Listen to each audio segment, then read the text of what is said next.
بسم اللہ الرحمن الرحیم۔ گورنمنٹ کالج لاہور میں 2019 میں عمر اور عریشہ کی پہلی ملاقات ڈیبیٹ سوسائٹی میں ہوئی۔ ٹاپک تھا پاکستان کا مستقبل، قوم پرستی یا انسانیت۔ عمر مائک پر کھڑا ہوا اور کہا، جب تک ہم ملک کو پہلے نہیں رکھیں گے ہم کچھ نہیں کر پائیں گے۔ 14 اگست صرف چھٹی نہیں، یہ یاد دہانی ہے کہ کتنی قربانی سے یہ ملک ملا۔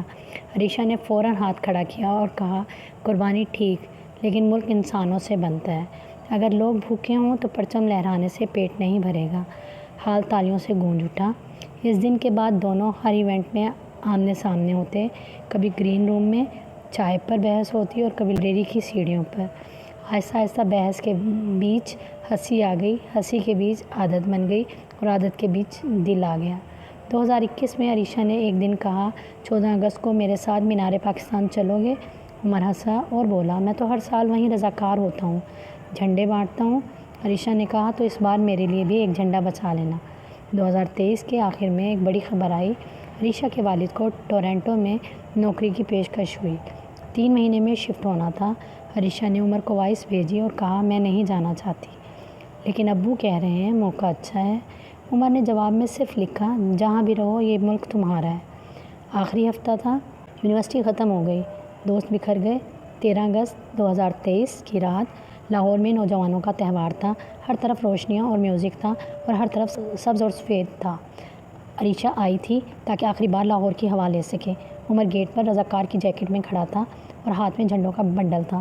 اس نے پوچھا، آ گئی؟ عریشہ نے کہا، آ گئی، آخری بار۔ وہ دونوں تھوڑی دیر تک خاموش کھڑے رہے، پھر بھگدڑ مچ گئی۔ اسٹیج پر کوئی گلوکار آیا تو لوگ آگے کی طرف بھاگے۔ اسی دھکم پیل میں عریشہ کا بیگ گر گیا۔ اس میں پاسپورٹ اور شناختی کارڈ کی کاپی اور ٹکٹ، سب کچھ تھا۔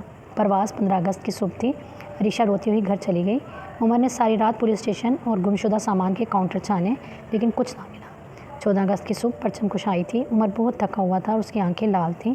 اس نے آخری بار سامان والے کمرے کو چیک کیا۔ وہاں ایک پھٹا ہوا بیگ پڑا تھا، اس کے اندر عریشہ کا یونیورسٹی کارڈ تھا۔ وہ فوراً دوڑا اور ہوائی اڈے پر پہنچا۔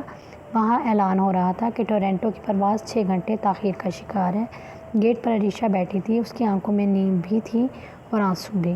عمر نے بیگ اس کے قدموں میں رکھ دیا اور کہا، مل گیا۔ عریشہ نے بیگ کھولا، اس میں سب کچھ موجود تھا۔ سب سے نیچے وہ چھوٹا سا دھاتی بیج تھا جس پر سبز ہلالی پرچم بنا تھا۔ اس پر عریشہ نے خود مارکر سے لکھا تھا، یہ مٹی میری ہے۔ عمر نے کہا، جاؤ اپنا ملک اور اپنا خواب دونوں سنبھالو۔ عریشہ نے پوچھا، اور تم؟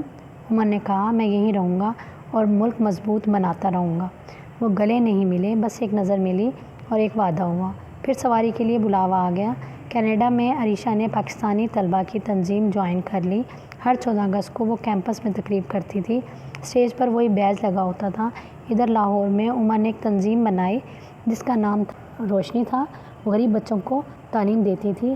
ہر 14 اگست کو وہ اسکول میں بچوں کو جھنڈے دیتا اور کہتا، یہ صرف کپڑا نہیں، یہ ذمہ داری ہے۔ دونوں کا رابطہ صرف ایک دن ہوتا تھا، 14 اگست کی رات 12 بجے۔ عریشہ لکھتی، یوم آزادی مبارک۔ عمر جواب دیتا، پاکستان زندہ باد۔ بس اتنی ہی بات ہوتی۔ 2026 میں عریشہ کو پاکستان کلچر فاؤنڈیشن سے فون آیا۔ انہوں نے کہا، لاہور میں 14 اگست کے لیے نوجوانوں کا پروگرام کرنا ہے، کیا آپ اس کی قیادت کریں گی؟ وہ مان گئی۔ اس کے دل میں ایک امید تھی۔ 13 اگست کی رات وہی مینار پاکستان تھا اور وہی تہوار تھا، لیکن اس بار وہ بہت بڑا تھا اور یہ حکومت کا سرکاری پروگرام تھا۔ عمر کو مہمان خصوصی کے طور پر بلایا گیا تھا۔ اس کا موضوع تھا نوجوان اور قومی تعمیر۔ عریشہ اسٹیج کے پیچھے کوآرڈینیٹر تھی اور کان میں لگی ڈیوائس پر ہدایات دے رہی تھی۔ اس کا دل بہت زور سے دھڑک رہا تھا۔